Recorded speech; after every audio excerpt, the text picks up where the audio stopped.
안녕하세요, 여러분. 고1 9월 학력평가 해설 강의를 맡은 조아란입니다. 자, 저와 함께 지금 2부를 같이 보고 계시고요. 우리 저번 시간에 문법 12번까지 풀었어요. 지금부터는 13번부터 같이 살펴보도록 하겠습니다. 자, 13번 문제. 보기는 표준 발음법의 된소리 대기 중 일부이다. 자, 표준 발음법. 네, 된소리 대기 중 일부래요. 자, 기역과 니은에 해당하는 예가 바르게 짝지어진 것은, 자, 여러분 된소리 되기, 경음화라고도 얘기를 하죠. 자, 여러분 배우셨어요, 이거? 자, 한번 같이 보도록 할게요.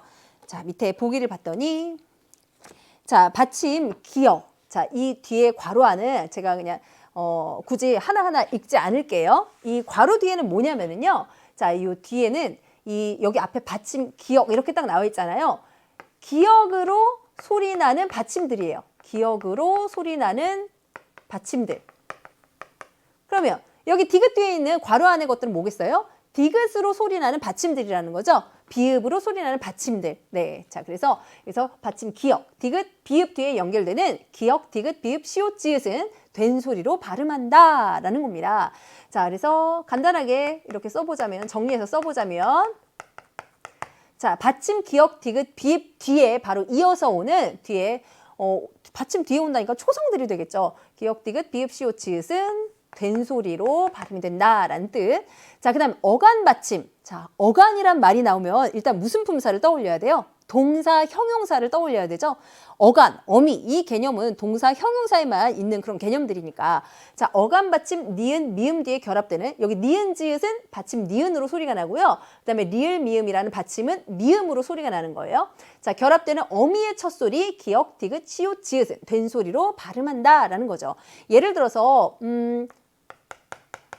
뭔가 이렇게 고민형을 우리가 뭐라고요? 고민형을 안따 이렇게 발음하잖아요. 이 디귿이 쌍디귿으로 발음이 되죠. 그리고 머리를, 자, 지금 보세요. 어간 받침 미음 뒤에 결합하는 어미의 첫 소리가 디귿이죠.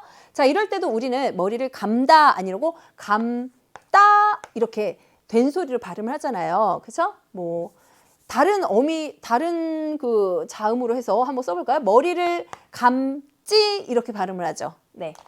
자, 그래서 이런 규정이 있다라는 그런 뜻입니다. 근데 참고로 이 안다 있잖아요. 우리가 어떤 사실을 안다 이렇게 얘기하죠. 그럼 여기서 선생님 지금 이것도 용어는 어간이잖아요. 그리고 뒤에 디귿이 왔는데 왜 이거는 우리가 어떤 사실을 안다, 그러니까 노의 뜻으로 썼을 때 왜 이거는 된소리로 발음 안 해요? 아주 가끔 어떤 친구가 이런 질문해요. 자, 이거는 뭐냐면은요. 여러분 이거 기본형이 뭐예요? 기본형. 원래 형태. 이거는 우리가 알다죠? 알다. 이때 리을이 탈락하고요. 이 니은다라고 하는 어미가 결합을 한 거예요. 이 니은부터가 어미거든요. 그래서 지금 이거 기본형은 알다고, 그리고 이 뒤에 기역, 디귿, 시옷, 지읒으로 시작하는 어미가 아니잖아요. 니은으로 시작하는 어미잖아요. 그래서 이게 된소리가 안 나는 거예요. 안다 이렇게 하는 거죠. 참고로 하나만 더 해볼까요? 안기다. 자, 선생님 이거는 안따잖아요. 안따 기본형이 안따고, 그럼 뒤에 기역이 오고 있는데 이건 왜 된소리 안 나요? 안기다 이렇게 안 해요? 자, 이것도 정말 예리한 질문이에요. 자, 그런데 이거는 활용을 할 때 있잖아요. 그러니까 어간이 어디까지고 어미가 어디까지인지 살펴봐야 되는데, 안기다는요, 우리가 안기다, 안기고, 안기지. 그래서 여기까지가 어간이에요. 그렇기 때문에 지금 이거는 니은, 미음으로 발음이 나는 그 받침이 아니잖아요, 지금. 여기 받침이 아예 없잖아요. 그래서 여기서 이제 이 디귿이 된소리로 발음이 되지 않는 거죠. 예, 그냥 참고로 재미삼아 말씀드렸어요. 여러분 하나도 재미없으셨겠지만. 자, 그럼 한번 보도록 할게요. 자, 기역과 니은에 해당하는 예가 바르게 짝지어진 것은, 자, 1번 늦게. 자, 여러분 지금 보시면요. 자, 원래 형태 말고 이거 발음이 나는 걸 보세요. 발음이 나는 걸 봤을 때 지읒이 지금 여기 있잖아요. 디귿으로. 그렇죠. 디귿으로 발음이 되고 있죠. 그 다음에 뒤에 기역이 오고 있어요. 기역으로 시작하는 어미가 왔기 때문에 늦게. 기역의 예가 되는 거예요. 그래서 늦게. 자, 그 다음에 언따. 이 니은 지읒은 니은으로 발음이 되죠. 자, 어간 받침 니은 지읒 뒤에 결합되는 어미의 첫 소리 디귿은 된소리로 발음한다. 그래서 언따. 이거 니은의 예 맞네요. 네, 1번 적절합니다. 그 다음에 옆집 보도록 할게요. 자, 옆집 이거 비읍으로 발음이 되고 있죠. 피읍, 여기 피읍 있으니까 비읍으로 발음이 되고요. 그 다음에 뒤에 집이라는 말이 왔을 때 여기 지읒. 그래서 여기 지읒이 쌍지읒으로 된소리로 발음이 됩니다. 자, 그 다음에 있고, 요거 기억의 예 맞아요. 근데 있고는 니은의 예 맞나요? 여러분 일단 받침부터가 니은이나 미음으로 발음이 되지 않잖아요. 그러니까 이거는 니은의 예가 아니라 이거는 보세요. 디귿 받침으로 디귿으로 소리가 나요. 이 받침이 쌍시옷 받침이, 그쵸? 자, 그 다음에 기억이 뒤에 오고 있습니다. 이때 기억이 된 소리가 나는 거니까 이거 있고는요 기억의 예예요. 니은의 예가 아니라. 그 다음에 국수 기억하고 받침 기억하고 시옷이 만나서 시옷이 쌍시옷으로 발음이 되고 있죠. 이거 기억의 예 맞아요. 그 다음에 늙다, 이거 니은이나 미음으로 발음이 되는 받침이에요. 리을 기억이 아니죠. 이것도 니은의 예가 되지가 않아요. 이 리을 기억은 여기 있네요. 받침 기억으로 소리가 나고요. 그 다음에 뒤에 디귿이라는 어미가 왔을 때 디귿으로 시작하는 그 글자가 왔을 때 디귿이 된 소리로 발음이 되고 있기 때문에 지금 기억에 해당되는 예가 되는 거죠. 자, 그 다음 4번 볼게요. 묶어. 자, 여러분 보세요. 여기 쌍기역 여기 오고 있네요. 그럼 기억의 예 맞나 했더니 여러분 보세요. 기억, 디귿, 비읍, 시옷, 지읒이 뒤에 와야 되는데 이응이 오고 있잖아요. 그래서 여기서는 지금 경음화 자체가 안 일어나요. 요 쌍기역은요 원래 받침에 있던 쌍기역이에요. 원래 받침에 있던 쌍기역이 연음이 된 거지 이거는 지금 된 소리, 경음화가 일어난 게 아니라는 거죠. 그래서 기억의 예 아니고 그 다음에 껴안다 이거는 지금 니은의 예가 맞아요. 껴안다, 껴안고, 껴안지 이랬을 때 어간의 받침이 니은으로 끝나고 있고요. 니은으로 발음이 되죠. 그 다음에 뒤에 자 디귿이라는 지금 디귿으로 시작하는 어미가 왔고 이 디귿이 자 된 소리로 발음이 되기 때문에 니은의 예가 맞습니다. 근데 니은 같은 경우 요거 안따 같은 경우는 안따는 기억이 아니라 니은의 예죠. 자, 더 설명 안 해도 되겠죠? 자, 니은으로 소리 나는 요 니은집 받침 뒤에 디귿으로 시작하는 말이었을 때 디귿이 자, 된 소리로 나고 있네요. 자, 머금따 같은 경우도 이거는 니은의 예 맞죠? 자, 그리고 미음. 여기 미음으로 지금 머금따, 머금고, 머금지, 어감 받침이 이렇게 미음으로 끝나고 있고요. 뒤에 디귿으로 시작하는 어미가 왔을 때 디귿이 쌍디귿으로 발음이 되고 있죠. 니은의 예가 맞아요. 자, 그래서 답은 1번으로 정리하시고 자, 14번 볼게요. 자, 보기를 참고할 때 기억부터 디귿을 이해한 내용으로 적절하지 않은 것은 자, 14번 같은 경우는요. 인용 표현과 관련된 그런 문제예요. 인용 표현. 그렇죠? 다른 사람의 말이나 글을 가지고 올 때 그때 자, 직접 인용과 간접 인용이 있습니다. 자, 그러면 그 직접 인용과 간접 인용의 차이점을 설명한 질문인데 한번 같이 볼게요. 다른 사람의 말이나 생각 등을 원래의 내용과 형식 그대로 옮겨 표현하는 것을 직접 인용. 자, 원래의 내용을 전달하되 말하는 사람의 관점에서 표현하는 것을 간접 인용이라고 한대요. 차이점 아시겠어요? 자, 직접 인용은 근데 이제 쓸 때도 차이가 있어요. 직접 인용은 큰 따옴표로 묶고요. 그 인용한 내용을. 자, 그다음에 종결 표현에 따른 문장 부호를 사용합니다. 그래서 뭐 예를 들어서 너 밥 먹었니? 라고 엄마가 뭐 물으셨다. 이랬을 때 밥 먹었니? 할 때 끝에 종결 문장 부호가 이거 물음표로 끝나잖아요. 그래서 이런 문장 부호를 써준다라는 거죠. 그다음에 조사 라고를 붙여 표현한다. 자, 그 다음 간접 인용은 문장 부호가 없어요. 그 다음에 앞말의 종결 어미에 조사, 고, 라고, 직접 인용은 라고 또는 이라고 라는 말도 붙이기도 해요. 뭐 예를 들어서 여기는 뭐 이제 이 표지판에는 출입문 출입문이라고 써져 있다. 이렇게 할 때 이라고라는 인용격 조사를 붙이죠. 자, 아무튼 자, 간접 인용은 그런데 이제 조사 고를 붙인다는 거예요. 그래서 간접 인용문은 화자의 관점에서 표현하기 때문에 직접 인용문과 비교할 때 인칭, 지시 표현, 높임 표현, 시간 표현, 종결 표현 등에서 변화가 나타나기도 한다라는 거죠. 자, 그러면 선지를 같이 보도록 하겠습니다. 자, 1번 기억을 보도록 할게요. 직접 인용문에서 쓰인 조사 라고가 자, 간접 인용문에서 고로 달라졌다. 자, 보이시죠? 자, 직접 인용문은 요거잖아요. 내일 떠나고 싶다. 직접 인용을 한 부분이고 자, 이 아래 간접 인용문으로 바꿨을 때 자, 오늘 떠나고 싶다. 뒤에 라고가 고로 바뀌고 있습니다. 자, 그다음 직접 인용문에서 기억을 아직 계속 보는 거예요. 자, 직접 인용문에서 쓰인 시간 표현 내일이 간접 인용문에서 오늘로 달라졌다. 간접 인용문은 말하는 사람의 관점에서 쓰는 거라고 했어요. 자, 그럼 보면은 어제 진우는 진우가 한 말을 그대로 따온 거예요. 그대로. 진우가 어제 내일 떠나고 싶어요. 이렇게 얘기를 했어요. 근데 지금 오늘 내가 얘기하는 거잖아요. 오늘 내가 얘기하는데 자, 어제 진우가 말했던 내일은 오늘이죠. 그러니까 말하는 관점에서는 어제 진우가 오늘 떠나고 싶다고 했어. 이렇게 얘기하는 게 맞죠. 자, 그 다음 직접 인용문에서 니은을 봅니다. 직접 인용문에서 실현된 주체 높임 표현이 자 간접 인용문에서 객체 높임 표현으로 바뀌었다. 또 여러분 여기서 당황하시죠? 주체 높임, 객체 높임 뭐였지? 아 들은 것 같긴 한데 막. 자 여러분 주체 높임, 객체 높임. 자 시간이 없으니까 간단하게 설명해 주자면 자 주체 높임은 말 그대로 주체에 해당되는 그런 대상이나 사람 보통은 이제 주어에 해당되는 대상이나 사람이라고 생각하시면 돼요. 주어를 높이는 표현을 주체 높임. 그 다음에 객체 높임이라고 하는 것은 자 객체는요 목적어나 부사어에 해당되는 대상을 얘기하는 거거든요. 목적어나 부사어를 객체라고 생각하시면 돼요. 그래서 그 목적어나 부사어에 해당되는 사람을 예를 들어서 어머니를 모시고 어머니를 그다음에 또 뭐 아버지께라고 했을 때 아버지 깨가 부사어에 해당이 되잖아요. 자, 그래서 목적어나 부사에 해당되는 사람을 높이는 표현을 객체 높임이 실현됐다. 이렇게 얘기를 하는 거죠. 마지막으로 상대 높임이 있는데 상대 높임은 말하는 사람의 상대방, 즉 누구예요? 청자죠. 근데 여기서 유의해야 할 거는 청자를 내 말을 듣는 사람을 보통 이제 그러니까 종결 어미로 상대 높임은 실현이 돼요. 그래서 뭐 해요, 뭐 해라, 뭐 하십시오 이런 말 있죠. 이런 말로 청자를 높이거나 낮추는 표현까지 상대 높임에 포함이 된다. 이렇게 세 가지 종류의 높임 표현이 있다라고 생각하시면 되고요. 직접 인용문에서 실현된 주체 높임 표현 여러분 보죠. 아들이 나에게 잠시만 집에 계세요. 자 지금 뭐예요? 누가 집에 있는 거예요?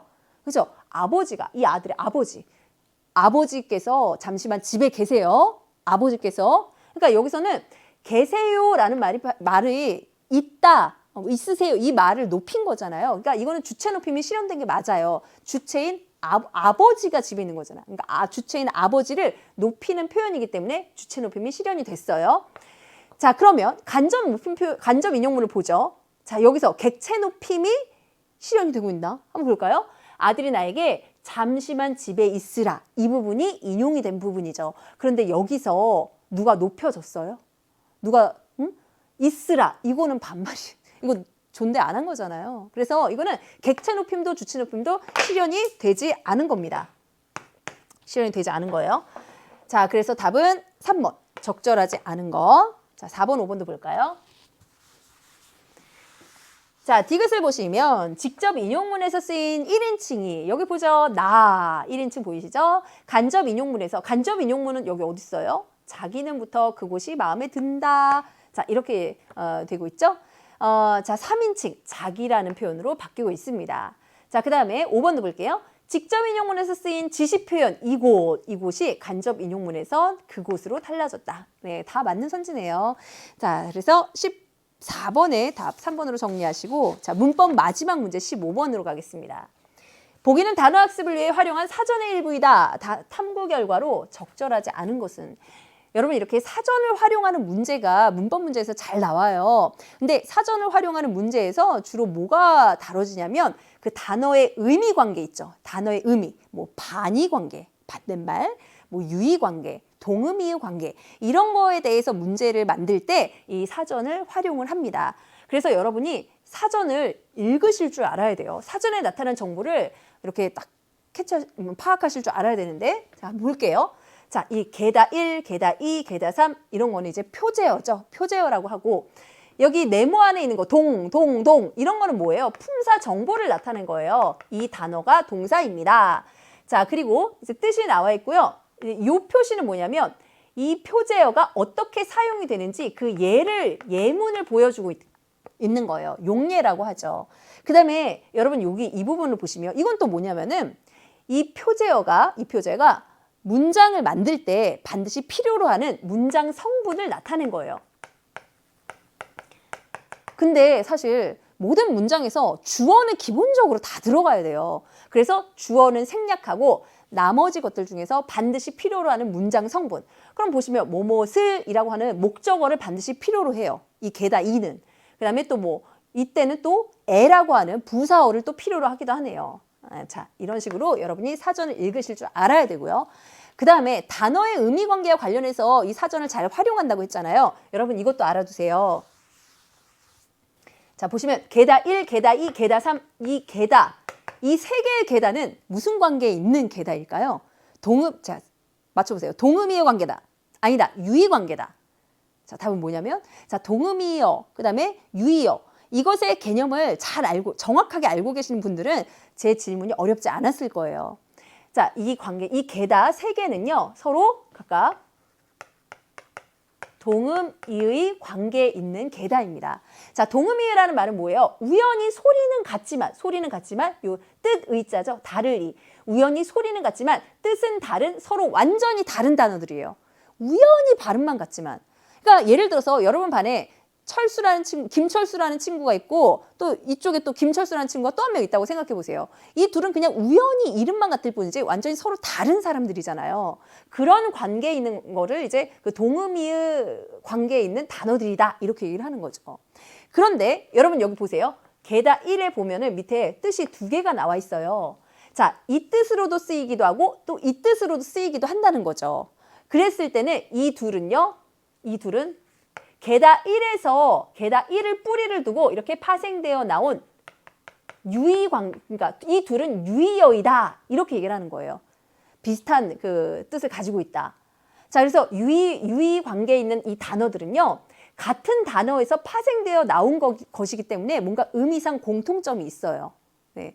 그리고 사전에도 이렇게 제시가 되는 거죠. 밑에 이렇게 묶어서 그 뿌리를 둔 단어 밑에 묶여서 이렇게 제시가 뜻이 됩니다. 그래서 이렇게 읽어낸다는 거 아시고요. 자, 밑에 선지 볼게요. 게다 1, 게다 2, 게다 3은 동음이어이다. 제가 얘기했죠? 게다 1의 용례로, 게다 1의 이것의 용례로, 자, 기분이 게다를 추가할 수 있다. 흐리거나 궂은 날씨가 맑아지다. 기분이 날씨가 맑아지다? 이상하죠.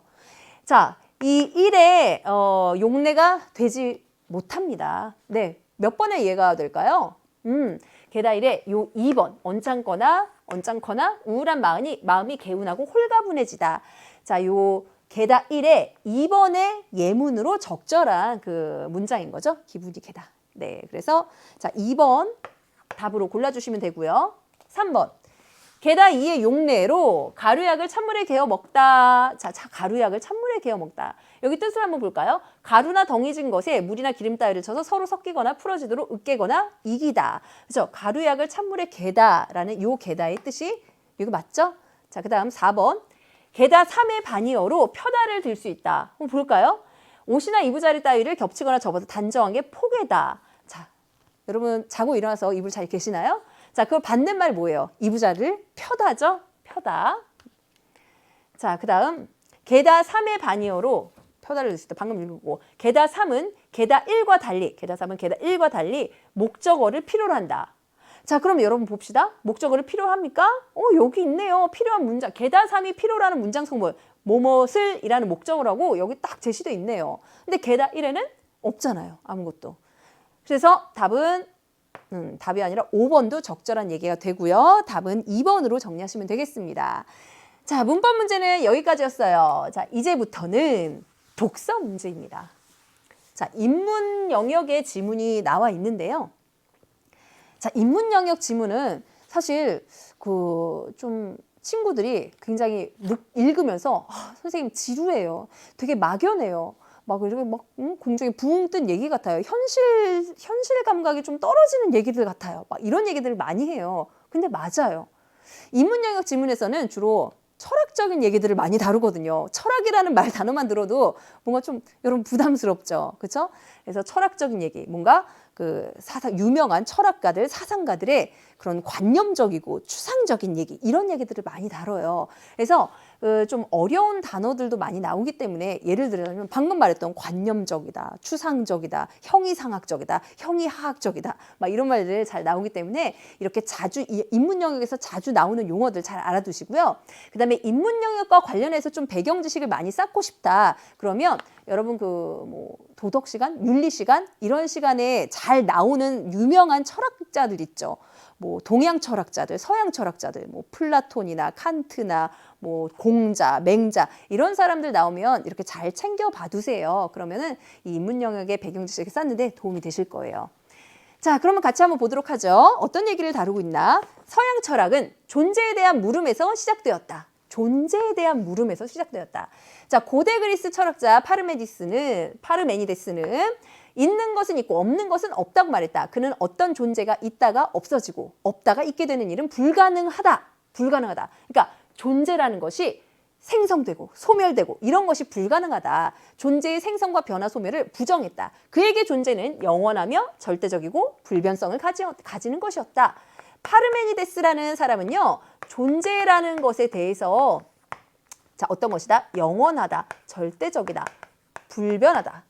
불변성을 가진 것이다. 이렇게 얘기를 했대요. 이에 반해 이 말을 딱 보자마자 이 뒤에 나오는 철학자는 이 파르메니데스랑 반대되는 생각을 가지고 있겠구나. 즉 존재에 대해서 변화하는 것이다. 이렇게 얘기를 하겠구나. 이걸 충분히 예측할 수 있는 거죠. 아니나 다를까 헤라클레이토스는 존재의 생성과 변화를 긍정했다라고 합니다. 그는 모든 것이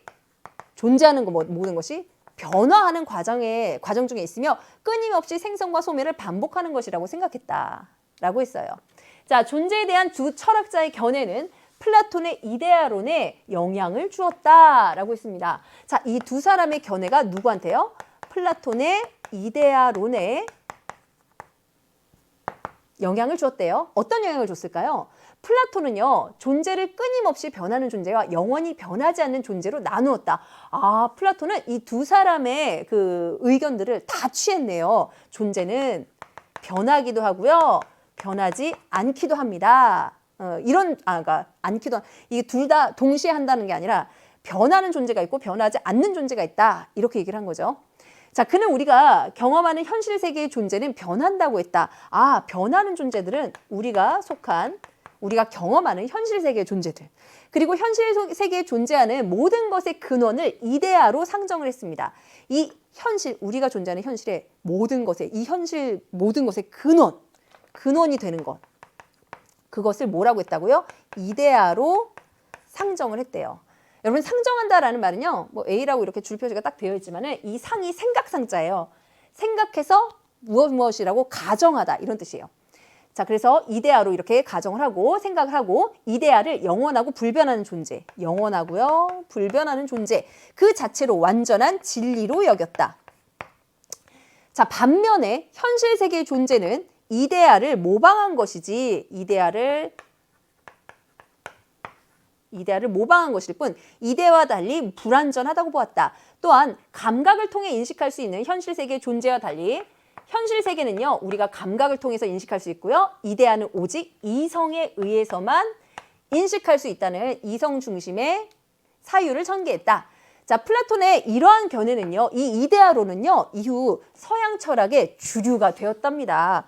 그러니까 많은 철학자들이 이후에 이 플라톤 이데아론을 받아들였다는 거죠. 많은 철학자들이 플라톤의 이데아론에 영향을 받았다는 뜻이에요. 자, 주류가 된 이 이데아론, 그러나 플라톤의 견해를 바탕으로 한 서양 철학의 주류적 입장은요, 근대에 이르러 니체에 의해 강한 비판을 받았다고 합니다. 자, 이 부분 지울게요.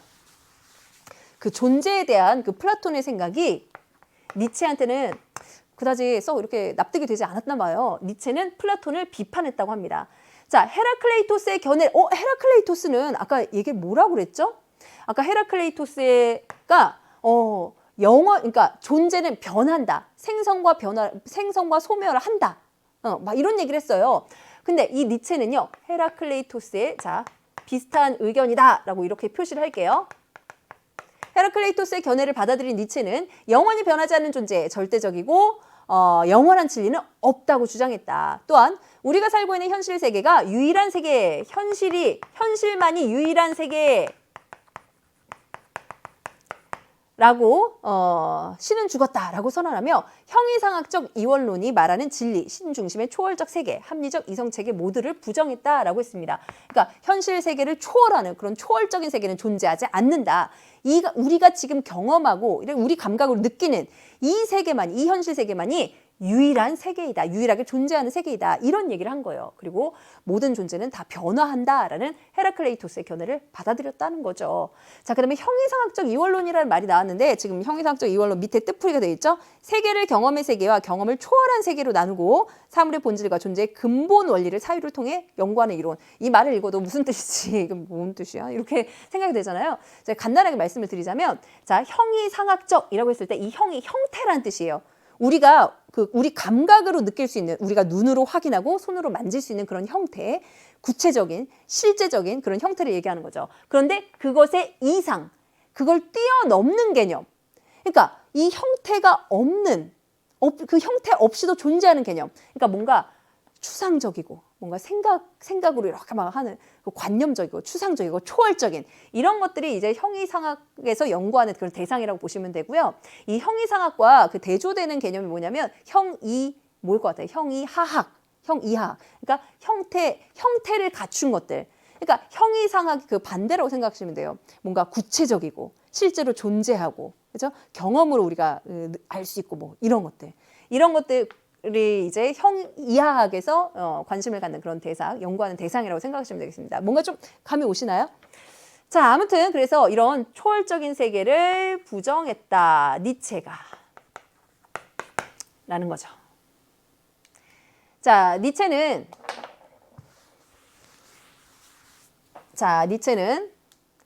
형이상학적 이원론이 진리를 영원불변한 것으로 고정하고 현실 너머의 이상세계와 초월적 대상을 생명의 근원으로 설정함으로써 아까 니체는 뭐라고 그랬어요? 현실만이 유일한 세계다. 그러니까 이런 이상세계는 존재하지 않아. 이게 니체의 생각이겠죠. 그래서 인간이 현실의 삶을 부정하도록 만들었다고 보았다. 그러니까 인간이 이 현실보다 더 좋은 세상이 있는 거야. 그러면 그 세상에 가는 게 중요한 거고 그 세상이 가장 중요한 거고 이 현실은 그것보다 안 중요한 거잖아. 그럼 나는 지금 현실에 있으니까 현실 세계가 무슨 의미야? 여기서 열심히 살아봤자 무슨 의미가 있어? 언젠가 저 초월적인 세계가 훨씬 더 좋은 거고 나는 어떻게 노력하면 저쪽으로 갈 수도 있는 거고 그러니까 현실에 큰 의미를 두지 않는 이런 상태가 된다는 거죠. 현실의 삶을 부정하도록 만들었다고 봤대요. 니체는. 그래서 생명의 근원과 삶의 의미를 상실한 인간은 허무에 직면하게 되었다는 것이다. 현실이 무슨 소용이야? 더 나은 세계가 있는데 여기서 잘해봤자 무슨 소용이야? 이렇게 생각을 하게 만든다는 거예요. 자, 그래서 니체는 이러한 허무에서 벗어나기 위해서는 이런 초월적인 세계에 막 되게 생각하게 하고 막 이런 것들 있잖아요. 이런 게 인간을 허무한 상태로 만든다. 그래서 니체는 허무에서 벗어나야 합니다. 이런 얘기를 한 거예요. 그러면 뭘 해야 되냐? 생명의 본질을 회복해야 한다고 했다. 그는 인간이 자신의 삶을 지탱할 수 있게 하는 것을 힘의 의지로 보았다. 이렇게 따옴표로 딱 묶여 있는 거 보니까 뭔가 중요한 개념 같죠? 니체의 얘기 중에서 중요한 얘기인 거예요.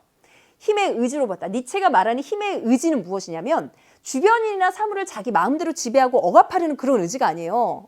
너 일로 와! 막 이게 아니에요. 자, 뭐냐면 자기 극복을 이끌어내고 자, 생명의 상승을 지향하는 그런 의지로 이해할 수 있다. 이게 힘의 의지라는 겁니다.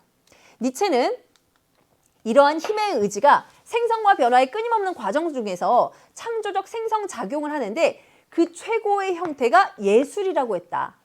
자, 이 힘의 의지가 이런 창조적 생성작용을 한대요. 그랬을 때 그 최고의 형태가 바로 뭐다?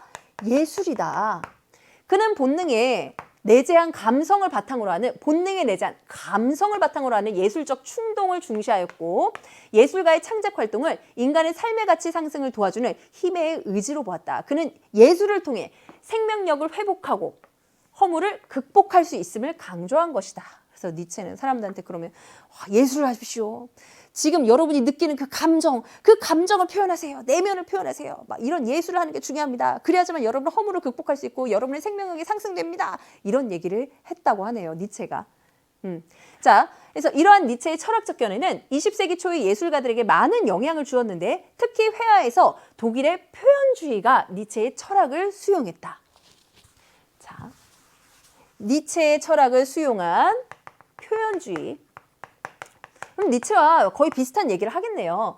자, 표현주의는 전통적인 사실주의 미학을 따르지 않았다. 표현주의는 전통적인 예전부터 이어져 왔던 사실주의를 따르지 않았대요. 자, 사실주의 미학은 형이상학적 이원론에 근거하여 얘는 뭔가 관념적이고 추상적이고 막 이런 것과 좀 유사한 성격을 가지고 있었다는 거죠. 여기에 근거했다고 하니까. 그래서 존재와 진리의 참모습을 모방하는 것을 예술의 목적으로 받아들인 재현의 미학이었다. 그러나 니체의 철학적 관점에서 예술을 이해한 표현주의 화가들은 예술의 목적을 대상의 재현이 아니라 대상의 재현을 중시한 거는 이제 사실주의인 거죠. 뭘 중시했습니까? 인간의 감정과 충동을 표현하는 것으로 생각했다. 예술의 목적은 감정과 충동을 표현하는 것입니다. 인간의 내면을 표현하는 것입니다. 그들은 사실주의 미학에서 이성보다 열등한 것이라고 여겼던 감정을, 그러니까 사실주의 미학에서는 이성을 더 감정보다 더 뛰어난 것으로 생각을 했다는 거죠. 자, 아무튼 그래서 감정을 존재의 본질을 드러내는 것으로 보았다. 존재의 본질을 드러내는 것은 감정이지 이성이 아니야. 이게 이제 표현주의 화가들의 얘기인 거죠. 그들이 생각하는 인간의 감정은 시시각각 변화하며 생성과 소멸을 반복하는 것이었기에 그림을 그리는 동안에도 매 순간 변화하는 감정을 중시했다. 그래서 대상의 비례와 고유한 형태를 왜곡하고 색채도 실제보다 더 강하게 과장해서 그리거나 대비되는 원색을 대담하게 사용하는 등의 방법을 통해 자신의 감정과 충동을 표현했다. 그러니까 지금 앞에서 있잖아요. 이 부분에서부터 또한 원근법에 얽매이지 않는 화면 구성을 보임으로써 작품에서 드러나는 공간이 현실 공간의 재현이 아니라 화가 자신의 감정을 표현하기 위한 상징과 의미를 생산하는 공간이라는 인식을 드러냈다. 여기까지가 그 표현주의 화가들이 주로 취한, 표현주의 예술가들이 주로 취한 그 기법이라고 보시면 돼요. 표현 기법. 그래서 뭐 예를 들자면 고유한 형태를 왜곡하고 과장하고 원근법에 얽매이지 않고 원색을 대담하게 사용하고 이런 것들이 이제 표현주의 예술가들이 주로 취한 그런 기법. 자, 그래서 표현주의 화가들은 이성과 합리성의 가치를 추구하던 당시 사회의 분위기에 반발하며 예술가로서의 감정적, 주관적인 표현을 예술이 추구해야 하는 가치로 보았다. 그들은 자유로운 형태와 색채로 자신들이 가지고 있던 내면의 불안, 공포, 고뇌 등을 예술로서 극복하려고, 그러니까 막 또 니체가 얘기했던 막 허무 이런 것들을 예술로서 극복하려고 노력하면서 강한 생명력을 보여주었다. 결국 화가의 내면을 적극적으로 표현했던 표현주의는 니체의 철학을 근거로 예술에 대한 새로운 해석을 보여주었다고 할 수 있다라고 했습니다. 자, 그러면 여러분들 지금 쭉 보셨나요? 자, 이제 그 니체의 얘기와 니체에게서 영향을 받은 표현주의 화가들에 대한 얘기를 쭉 써나가고 있는 그런 글이었습니다. 자, 문제를 볼게요. 여러분 잠깐 보시면요. 16번 같은 경우 윗글에 대한 설명으로 가장 적절한 것은 뭐 니체의 철학적 개념을 뭐 정리하고 있다, 뭘 어떻게 하고 있다. 그러니까 내용 전개 방식을 묻는 문제인데 이거 사실 내용을 제대로 읽었으면은 그죠? 어렵지 않게 풀 수 있는 문제. 17번 기억. 존재에 대한 이해로 가장 적절한 것은. 그다음에 18번도 보세요. 표현주의 화가들의 생각으로 적절하지 않은 것은. 그러니까 16번, 17번, 18번이 사실 지문을 잘 읽었으면은 쉽게 풀 수 있는 문제들이에요. 결국 이거 세 문제 다 내용 확인 문제, 내용 파악 문제라고 보시면 됩니다. 자, 19번 같은 경우는 이따 얘기하고 일단 16, 17, 18번 해결해 볼게요. 자, 윗글에 대한 설명으로 가장 적절한 것. 1번. 니체의 철학적 개념을 예술 양식의 발전 단계에 따라 정리하고 있다. 자, 니체의 철학적 개념을 예술 양식의 발전 단계에 따라 예술 양식이요. 뭐 사실주의에서 표현주의, 그다음에 무슨 주의로 발전했는데요. 니체의 철학적 개념은 그 단계에 따라서 뭐 사실주의에 따라서는 어떻게 정리가 되고 표현주의에 따라서는 어떻게 정리가 되고 이거 아니죠? 자, 그다음 예술에 대한 니체의 견해가 시대에 따라 달리 평가받는 원인. 자, 니체의 견해가 무슨 시대 뭐 근대 중세 때는 어떻게 평가받았고 근대 때는 어떻게 평가받았고 이런 내용도 없었어요. 자, 예술에 대한 니체의 시각과 그다음에 서양 철학의 주류적 입장의 장단점을 비교하고 있다. 서양 철학의 아까 주류 입장이라고 했던 게 플라톤의 이데아론이 뭐 주류가 되었다 막 이런 내용이 있는데 뭐 시각과 뭐 이런 주류적 입장의 뭐 장점과 단점 이런 얘기도 아예 없는 내용이었죠. 예술에 대한 여러 철학자들의 견해가 니체에 의해서 통합되는 과정. 자, 니체는 아까 맨 처음에 나왔던 두 명의 철학자가 뭐예요? 이름도 어려웠죠? 헤라클레이토스랑 파르메니데스. 이 두 사람들의 의견을 통합했어요? 이 두 사람의 의견을? 아니죠. 니체는요, 그 중에서 한 명, 헤라클레이토스의 의견을 반영을 했죠. 수용했죠. 그러니까 통합되는 게 아니에요. 자, 그럼 답은 5번이네요. 서양 철학의 주류적 입장. 누가 서양 철학의 주류가 됐어요? 아까 말했잖아요. 플라톤의 이데아론. 그 플라톤의 이데아론을 비판했다고 했죠. 부정한 거 맞죠? 그래서 니체의 철학이 예술에 미친 영향, 그 예술은 표현주의 예술이 되겠죠. 그래서 답은 5번이 됩니다. 자, 다음 문제. 기억에 대한 이해로 가장 적절한 거. 존재예요, 존재. 헤라클레이토스와 니체는 기억이 변화한다고 생각했다. 맞죠? 헤라클레이토스도 그렇게 생각했고 니체는 헤라클레이토스의 의견을 수용했고, 자, 파르메니데스와 플라톤은 기억이 불완전하다고 여겼다. 자, 존재가 불완전하다고 여겼다. 여러분, 플라톤은요 뭐라고 그랬어요? 플라톤만 하더라도 존재가 변화하는 존재와, 그러니까 완벽하지 않은 존재, 그 다음에 절대 변하지 않는 존재, 영원성을 띤 존재, 이런 두 존재들이 다 있다라고 얘기를 했잖아요. 그러니까 존재가 다 불완전하다고 얘기하지 않았어요. 플라톤만 생각해도 2번 선지 답이 안 되죠. 뭐 17번은 뭐 일단 당연히 1번이 답이 되는 거고, 그다음에 플라톤과 헤라클레이토스는 영원히 변하지 않는 기억이 있다고 보았다. 자, 플라톤은 맞지만 헤라클레이토스는 아니죠? 모든 존재가 다 변한다라고 얘기를 했잖아요. 자, 파르메니데스는 헤라클레이토스와 달리 기억의 생성을 긍정했다. 파르메니데스는요, 그 존재라는 것이 영원하고 변하지 않고 생성과 소멸을 부정했다고 그랬어요. 그 첫 번째 단락에서. 그래서 4번도 적절하지 않고, 플라톤은 니체와 달리 기억의 근원을, 존재의 근원을 감각을 통해 인식할 수 있다고 보았다. 플라톤 아까 말했잖아요. 그렇죠? 변화하는 존재, 변하지 않는 존재. 그러면은 그 감각을 통해서 인식할 수 있는 존재는 뭐라고 그랬어요? 변하는 존재, 현실 세계에 속한 것들, 이렇게 이거라고 얘기했죠. 근데 이데아에 속하는 것들은 감각이 아니라 이성을 통해 인식할 수 있다라고 우리 아까 내용 정리했어요. 답은 1번으로 정리하시고요. 자, 18번. 윗글에 나타난 표현주의 화가들의 생각으로 적절하지 않은 것은? 자, 보죠. 인간의 감정을 존재의 본질을 드러내는 것으로 인식했다. 자, 감정을 존재의 본질을 드러내는 것으로 인식했다. 자, 표현주의 화가들의 그 이야기 중에서 우리가 거기 지문에 그 뒷부분에 표현주의 화가들에 대해서 얘기하는 부분에서 발견할 수 있는 내용이었고, 그 다음에 존재와 진리의 참모습을 모방하는 것이 중요하다고 여겼다. 여러분, 존재와 진리의 참모습을 모방하는 것을 예술의 목적으로 받아들인 게 사실주의 미학이라고, 그 사실주의 미학 얘기 부분에서 나왔어요. 그래서 이거는 표현주의 화가들이 아니라 사실주의 화가들의 얘기였어요. 나머지 3, 4, 5번도 맞는데 한번 읽어볼게요. 시시각각 변화하며 생성과 소멸을 반복하는 감정을 중시했다. 맞죠? 예술가로서의 주관적 표현을 예술이 추구해야 하는 가치라고 생각했다. 그 예술가의 내면을 표현하는 거. 이것도 표현주의 화가 얘기 맞죠? 작품에서 드러나는 공간을 화가의 감정을 표현하기 위한 공간으로 인식했다. 이것도 지문에 그대로 있었던 내용입니다. 2번으로 정리하시고요. 자, 그 다음 19번 문제로 갈게요. 자, 윗글에 나타난 니체의 사상과 연결지어 보기의 작품을 감상한 내용으로 가장 적절한 것은? 보기의 작품을 보시면요, 이게 이제 표현주의 화가의 작품이에요. 그러니까 인문 영역 지문에서는요, 이런 뭔가 추상적이고 뭔가 포괄적이고 관념적인 그런 사상가들의 이야기가 나오잖아요.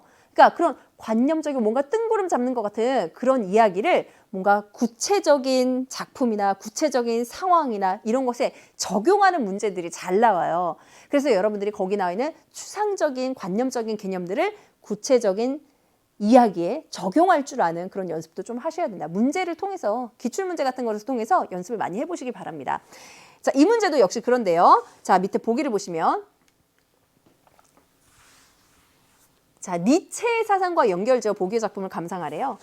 자, 독일 표현주의 화가인 키르히너의 해바라기와 여인의 얼굴은 창가에 놓인 해바라기 꽃병과 여인의 모습을 그린 작품으로 화가의 내면이 잘 표현되었다는 평가를 받는다. 우리 지문에서 읽은 내용 그대로 나타나고 있죠?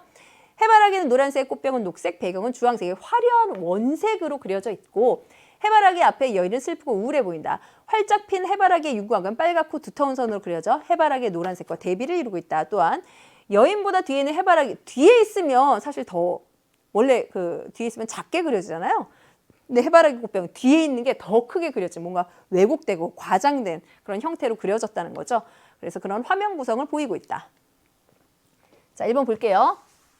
여인을 슬프고 우울해 보이게 그린 것을 보니 인간은 결코 허물을 극복할 수 없다는 니체의 철학과 관련된 것을 보여요. 여러분, 니체가 결코 인간은 허물을 극복할 수 없다 이랬어요? 아니요. 예술로 극복할 수 있다. 예술이 가장 좋은 허물을 극복할 수 있는 예술이 가장 좋은 그런 수단이다. 이런 얘기 했어요. 지문에 있었던 내용이잖아요. 지문과 맞지 않는 내용입니다. 1번 선지. 그다음 2번. 해바라기를 강조한 화면 구성을 보니 현실 내 너머의 이상 세계를 생명의 근원이라고 여긴? 여러분 니체 뭐라고 그랬어요? 현실 세계가 유일한 세계다. 현실 너머의 이상 세계는 니체는 부정했어요. 니체는. 네, 그래서 2번도 맞지 않는 선지. 해바라기의 노란색과 윤곽의 빨간색을 대비한 것을 보니 초월적 세계를 재현한 것이 현실 세계라는 니체 입장과 관련된 것으로 초월적 세계를 재현한 것이 현실 세계다. 초월적 세계를 모방한 것이 현실 세계다. 이거는 어떤 플라톤의 이데아론과 좀 맞아떨어진 얘기지. 니체는요, 아까 말했죠. 2번에서 말했잖아요. 현실 세계만이 유일한 세계다. 이 얘기는 니체의 얘기가 아니죠. 그 다음에 4번. 해바라기, 꽃병, 배경 등을 화려한 원색으로 그린 것을 보니 감성을 바탕으로 한 예술적 충동을 중요하게 여겼던 니체의 생각이 영향을 받은 것으로 볼 수 있겠고, 그렇죠? 감성을 바탕으로 예술적 충동을 중요하게 여겼던, 이건 표현주의 화가들의 그 특징으로 지금 지문에 제시가 됐었고요. 그리고 뭐 이제 감정, 내면 표현 이런 걸 중시한 그 니체의 생각에도 일치하는 그런 얘기죠. 답은 4번입니다. 해바라기 꽃병과 여인을 원근법에 어긋나게 그린 것을 보니 인간은 자기 주변의 사물을 지배해야 한다는 의지를 강조한, 여러분 니체가 강조했던 의지가 뭐예요? 힘의 의지. 근데 니체가 얘기하는 힘의 의지가 주변 사물을 막 억압하고 막 마음대로 하려고 막 지배하려고 했던 그런 의지였어요? 아니죠. 힘의 의지의 뜻은 여러분 그때 우리 그런 게 아니라고 읽었잖아요. 보시면 힘의 의지는 어딨나요? 자신의 삶을 지탱할 수 있게 하는, 그러니까 자기 극복을 이끌어내고 생명의 상승을 지향하는 의지라고 했어요. 그렇죠? 거기 보이시죠? 그래서 이거는 자, 글과 맞지 않는 내용이다. 자, 답 4번으로 정리하시면 되겠습니다. 자, 20번 문제 볼게요. A부터 E의 사전적 의미로 적절하지 않은 것은, 자, 어휘의 사전적 의미를 살펴보는 문제인데요. 자, 상정하다. 어떤 정황을 가정적으로 생각하여 단정하다. 우리 아까 얘기했죠? 생각상자 써서 이렇게 생각해서 어떤 이야기를 뭐 이렇게 가정하다, 단정하다 이런 뜻으로 이해하시면 되고요. 그 다음에 B는 뭔가요? 자, B는 직면하다. 이게 직이 그러니까 바로 이렇게 직접적으로 이런 뜻이에요. 그러면 면이 얼굴 면자거든요. 직접적으로 대하다. 그래서 직접 당하거나 접하다. 맞죠? 그 다음에 C가 뭔가요? 회복하다. 회복이라는 말은 어떤 경우에 쓰여요? 원래 상태로 이렇게 돌아가다. 원래 상태로 이렇게 복구하다. 이런 뜻이잖아요. 온전하게 보호해서 유지하는 거, 보호해서 그대로 유지하는 거, 이거 회복의 뜻이 아니죠. 답은 3번. 자, D, 수용하다. 자, 어떠한 것을 받아들이다. 그죠? 뭔가 어떤 생각을 수용하다. 입장을 수용하다. 자, 그 다음 E는요, 반발하다. 그죠? 어떤 상태나 행동 따위에 대해서 거스르고 반항하다. 이게 반발하다의 뜻 맞죠? 자, 20번까지 풀었고요. 자, 우리 다음 질문 보도록 하겠습니다. 다음 질문은 사회 영역 지문이에요.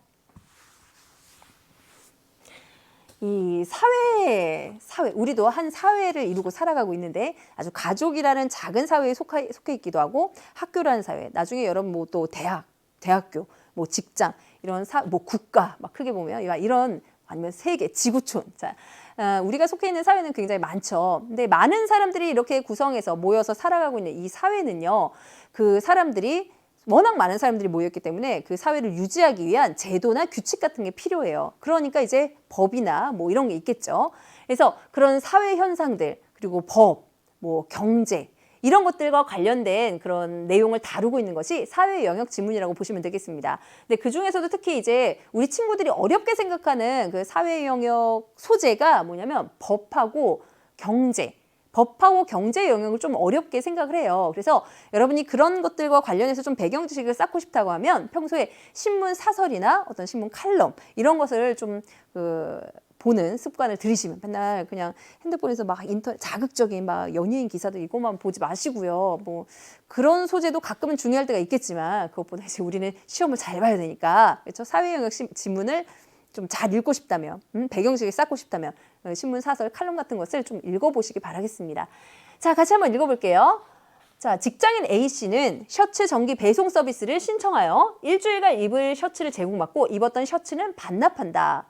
뭔가 편해 보이네요. 뭐 저도 좀 신청하고 싶은 생각이 드는데 A씨는 셔츠를 직접 사러 가거나 세탁할 필요가 없어져 시간을 절약할 수 있게 되었다. 이처럼 소비자가 회원가입 및 신청을 하면 정기적으로 원하는 상품을 배송받거나 필요한 서비스를 언제든지 이용할 수 있는 경제 모델을 구독경제라고 한다. 자, 그래서 구독경제라는 어떤 사회 용어에 대해서 지금 설명을 해주고 있습니다.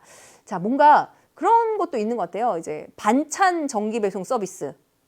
이거 하는 집 많을 것 같은데, 그렇죠? 그러니까 반찬을 내가 직접 어디서 막 재료를 사서 막 직접 만들고 그럴 필요가 없이 어떤 그 업체에서 반찬을 뭐 일주일치, 뭐 일주일치씩 또는 5일치씩 이렇게 정기적으로 배송을 해주는 거예요. 좀 그런 서비스들은 많던데 아무튼 그런 것을 이제 구독 경제라고 하네요. 자, 신문이나 잡지 등 정기 간행물에만 적용되는 구독 모델은 최근 들어 그 적용 범위가 점차 넓어지고 있다. 이로 인해 사람들은 소유와 관리에 대한 부담은 줄이면서 필요할 때 사용할 수 있는 방식으로 소비를 할 수 있게 되었다. 이러한 구독 경제는 크게 세 가지 유형이 있는데요. 첫 번째 유형은 정기 배송 모델입니다. 월 사용료를 지불하면 칫솔, 식품 등의 아까 반찬 배송 서비스 얘기했잖아요. 식품 등의 생필품을 지정 주소로 정기 배송해 주는 것을 말한다. 별로 어렵지 않네요, 내용이. 그렇죠? 자, 두 번째 유형은 무제한 이용 모델. 여러분 그런 거 있잖아요. 여러분 인터넷 무제한 한 달에 예를 들어서 한 달에 2만 원씩 내고 인터넷을 무제한으로 사용할 수 있습니다. 이런 거 있잖아요. 이런 게 이제 무제한 이용 모델인 거죠. 정액 요금을 내고 영상이나 음원, 각종 서비스 등을 무제한 또는 정해진 횟수만큼 이용할 수 있는 모델이다. 그다음에 세 번째 유형인 장기 렌털 모델은 구매에 목돈이 들어 경제적 부담이 될 수 있는 자동차 등의 상품을 월 사용료를 지불하고 이용하는 것을 말한다. 그래서 정수기 렌털, 마사지 의자 렌털 이런 것들 있죠. 자, 최근 들어 구독 경제가 빠르게 확산되고 있는데 그 이유는 무엇일까? 자, 왜 그럴까요? 왜 그런 서비스를 많이들 이용을 할까요? 자, 경제학자들은 구독 경제의 확산 현상을 합리적 선택 이론으로 설명한다. 경제 활동을 하는 소비자가 주어진 제약 속에서 자신의 효용을 최대화하려는 것을 합리적 선택이라고 하는데, 주어진 제약 속에서 자신의 효용을 최대화하려는 것, 이것을 합리적 선택이라고 한다. 그럼 자신의 효용이라고 하는 것은 뭐냐면, 효용은 보람 있게 쓰는 거예요. 보람 있게 알차게 쓰는 거. 그러니까 뭔가 만족스러운 소비라고 생각하시면 돼요. 만족스럽게 소비하는 행위. 자, 만족스럽게 소비하는 그 소비의 만족감을 최대화하려는 것. 그것을 합리적 선택이라고 한다는 거죠. 이때 효용이란 소비자가 상품을 소비함으로써 얻는 만족감을 의미한다. 소비자들이 한정된 비용으로 최대한의 만족을 얻기 위해 노력한 결과가 구독 경제의 확산으로 이어졌다는 것이다. 이렇게 노력한 결과가 구독 경제의 확산으로 이어졌다. 이것은 최근에 소비자들이 상품을 소유함으로써 얻는 만족감보다는 상품을 사용하는 것 자체, 안 가져도 돼. 나는 그냥 사용만 해도 돼. 사용하는 것 자체에서 만족감이 드러나. 이거죠. 그래서 얻는 만족감을 더 중요시한다는 것을 보여준다고 할 수 있다. 자, 구독 경제는 소비자의 입장에서 소유하기 이전에는 사용해보지 못하는 상품을 사용해볼 수 있다는 장점이 있다. 자, 구독 경제를 이용하면 값비싼 상품을 사용하는데 큰 비용을 들이지 않아도 되고, 그래서 내가 소유하는 게 아니니까 상품 구매, 빌리는 데만 돈을 쓰면 되는 거니까 상품을 구매하는데 행위에 들어가는 그 시간과 구매 과정에 따르는 불편함 등의 문제를 해결할 수 있다. 그래서 구독 경제의 그 장점들을 딱 얘기해주고 있네요. 근데 소비자 입장에서 구독 경제의 장점. 자, 그 다음. 자, 생산자의 입장에서는, 자, 이번에는 생산자 입장에서의 장점. 구독 경제 장점. 얘기해 주는 거예요. 어떤 장점이 있을까요? 상품을 사용하는 고객들의 정보를 수집하고 이를 통해 개별화된 서비스를 제공하여 고객과의 관계를 지속적으로 유지할 수 있다. 또한 매월 안정적으로 매출을 올릴 수 있다는 그런 장점도 있다. 자, 그러나라는 말이 나왔으니까 지금 구독 경제의 장점에 대해서만 쭉 얘기했으니까 뭔가 단점도 얘기하려나 봐요. 구독 경제의 확산이 경제 활동의 주체들에게 긍정적인 면만 있는 것은 아니다. 소비자의 입장에서는 구독하는 서비스가 지나치게 많아질 경우 소비자 입장에서의 단점, 경제적으로 부담이 될 수 있다. 막 이것저것 막 별로 돈 안 들어가네. 그러면서 막 이것저것 사용하다 보면, 그렇죠? 자, 그리고 생산자의 입장에서의 단점. 상품이 소비자에게 만족감을 주지 못하거나 고객과의 관계를 지속적으로 유지하지 못할 경우 구독 모델 이전에 얻었던 수익에 비해 낮은 수익을 얻는 경우도 있다.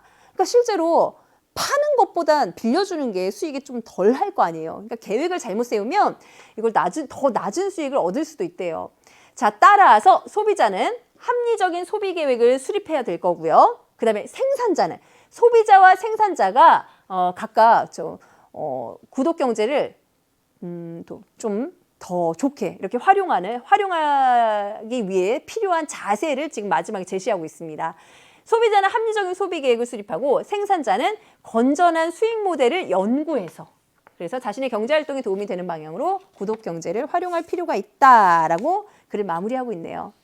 자, 구독 경제에 대해서 소개해주는 그런 글이었는데요. 자, 21번 문제부터 볼게요. 내용 확인 문제입니다. 윗글의 내용과 일치하지 않는 것. 1번. 생산자는 구독 경제를 통해 이용 고객들에게 개별화된 서비스를 제공할 수 있다라고 있어요. 자, 구독 경제를 통해 그쵸? 아까 그 구독 경제의 장점 부분에 이 내용이 나와 있었죠? 자, 그다음 소비자는 구독 경제를 이용함으로써 상품 구매 행위에 드는 시간을 줄일 수 있게 되었다. 그래요. 여기 소비자의 입장에서 얻을 수 있는 장점에서 또 볼 수 있는 봤던 내용입니다. 소비자는 구독 경제를 통해 회원 가입 시 개인 정보를 제공해야 하는 부담을 없앨 수 있다. 자, 여러분 이거 3번이 답이죠. 왜냐면 아까 여러분 그 구독 경제의 장점에 대해서 얘기를 할 때 생산자의 입장에서는 상품을 사용하는 고객들의 정보를 수집할 수 있다라고 했어요. 개인 정보를 제공을 해야죠. 그러면 소비자가. 그러니까 이제 답이 3번이죠. 자, 생산자는 구독 경제를 통해 고객과의 관계를 지속적으로 유지할 경우 안정적으로 매출을 올릴 수 있다. 이 내용도 그대로 있었죠. 한정된 비용으로 최대한의 만족을 얻으려는 소비자의 심리. 그쵸? 그 아까 나와 있었던 얘기죠. 그 구독 경제 확산에 영향을 미치게 되었다. 이게 뭐였어요? 경제학자들이 합리적 선택 이론으로 설명한 그런 내용이죠. 세 번째 문단이었네요. 네. 자, 좋습니다. 그래서 답은 3번으로 정리하시고 22번 볼게요. 윗글의 기억과 보기의 니은을 비교한 내용으로 가장 적절한 것은 자, 윗글의 기억은 구독 경제, 보기의 니은은 공유 경제예요. 자, 공유 경제가 뭔지 또 볼까요? 공유 경제는 한번 생산된 상품이나 서비스를 여럿이 공유해 사용하는 협력 소비를 통해 비용을 줄이고 소비자의 만족도를 높이는 경제 모델이다. 소비자의 만족도를 높인다. 비용을 줄이고 소비자의 만족도를 높인다라는 점에서는 이 공유 경제와 구독 경제가 좀 공통점이 있네요. 자, 특히 이 부분 협력 소비, 이 부분이 공유 경제 포인트고요. 자, 공유 경제는 자원의 활용도를 높이고 자원의 불필요한 소비를 줄일 수 있어 친환경적이라는 평가를 받고 있다. 공유 경제의 영역은 주택, 의료 등의 유형 자원에서 시간, 재능 등의 무형 자원으로 확장되고 있다라고 있습니다. 그래서 뭐 예를 들자면 그 자전거 같은 거 있잖아요. 예를 들어서 어떤 시에서는 자전거들을 길에 이렇게 다 이렇게 그 구역에다 이렇게 놓고 그 스마트폰으로 조회해서 뭐 내가 이용할 수 있는 자전거가 어딘가 뭐 이런 거 해가지고 그 자전거를 무상으로 막 이용할 수 있게 돼 있어요. 그리고 그 자전거를 또 이제 내가 어디 이제 딱 놔두면 그 주변에 있던 사람들이 필요하면 또 자전거를 사용할 수 있고 이런 게 이제 공유 경제가 되겠죠. 자, 그럼 내용을 볼까요? 자, 기억은 구독 경제는 공유 경제와 달리 여러 사람이 서비스를 공유하는군. 자, 여러 사람이 서비스를 공유하는 것은 니은과 달리 공유 경제죠. 기억이 아니라. 자, 그 다음에 구독 경제는 공유 경제와 달리 자원의 불필요한 소비를 줄일 수 있다는 점에서 친환경적이군. 여러분 방금 니은, 아까 보기 상자 안에서 니은, 공유 경제, 친환경적이라는 얘기가 나왔어요. 그 니은과 달리라는 말 틀렸죠? 자, 그 다음에 니은은 기업과 달리 소비자에게 서비스를 주기적으로 제공하여 구매 비용을 줄이는 것. 여러분 소비자에게 서비스를 주기적으로 제공해서 구매 비용을 줄이는 것은 자, 구독 경제 맞는 내용이죠. 구독 경제에 해당되는 내용이고요. 그다음에 기업과 니은은 모두 유형 자원보다 무형 자원을 더 많이 활용하는군. 자, 지금 요 내용도 지금 둘 다 뭐 지문에도 나와 있지 않았고요. 보기에도 나와 있지 않은 내용입니다. 그다음 기업과 니은은 모두 소비자의 부담을 줄이면서 상품을 사용함으로써 얻는 효용, 소비자의 그 만족감, 그 소비로 인해 얻는 만족감, 그죠? 알찬 소비로 인한 만족감, 그죠? 이 효용에 관심을 가지는군. 자, 제가 보기 상자 읽으면서 이 부분이 공유 경제와 구독 경제의 공통점이 되겠네요. 이렇게 얘기했잖아요. 자, 5번이 적절한 선지가 되겠습니다. 자, 마지막 문제 볼게요. 자, 23번 A부터 C에 해당하는 사례로 적절하지 않은 것은 자, A는 정기 배송 모델, B는 무제한 이용 모델, C는 장기 렌털 모델이에요. 자, 매월 일정 금액을 지불하고 정수기를 사용하는 서비스. 여러분, 이건 ABC 중에 뭐예요? 장기 렌털 서비스죠? C에 해당되는 거예요. 적절하지 않은 거 바로 나오네요. 자, 이 정기 배송 모델인지 볼게요. 월 정액을 지불하고 주 1회 집으로 식재료를 보내주는 서비스. 그래서 제가 아까 막 반찬 배송 서비스 그거 예로 들었잖아요. 적절하죠? 자, 그다음에 B, 무제한 이용 모델. 월 구독료를 내고 읽고 싶은 도서를 마음껏 다 무제한으로 읽을 수 있는 스마트폰 앱. 무제한 이용 모델 맞죠? 정액 요금을 결제하고 강좌를 일정 기간 원하는 만큼 무제한 모델 맞죠? 자, 월 사용료를 지불하고 정해진 기간에 집에서 사용할 수 있는 의료기기. 자, 월 사용료를 지불하고 정해진 기간에 집에서 사용할 수 있는 의료기기. 이런 건 뭔가 좀 금액이 좀 크고 막 이러니까 그죠? 장기 렌털 서비스를 이용하면 좋겠네요. 그죠? C의 예로 적절합니다. 자, 다 1번으로 정리하시면 되겠어요. 자, 이렇게 저랑 함께 독서 지문 2개까지, 이제 사회 영역 지문까지 살펴보고 문제를 풀어봤습니다. 자, 이 다음 내용부터는요, 3부에서 여러분 장동준 선생님과 함께 하도록 하세요. 자, 고생 많이 하셨고요. 자, 그럼 또 우리 다음 기회에 뵙도록 하겠습니다. 여러분, 안녕히 계세요.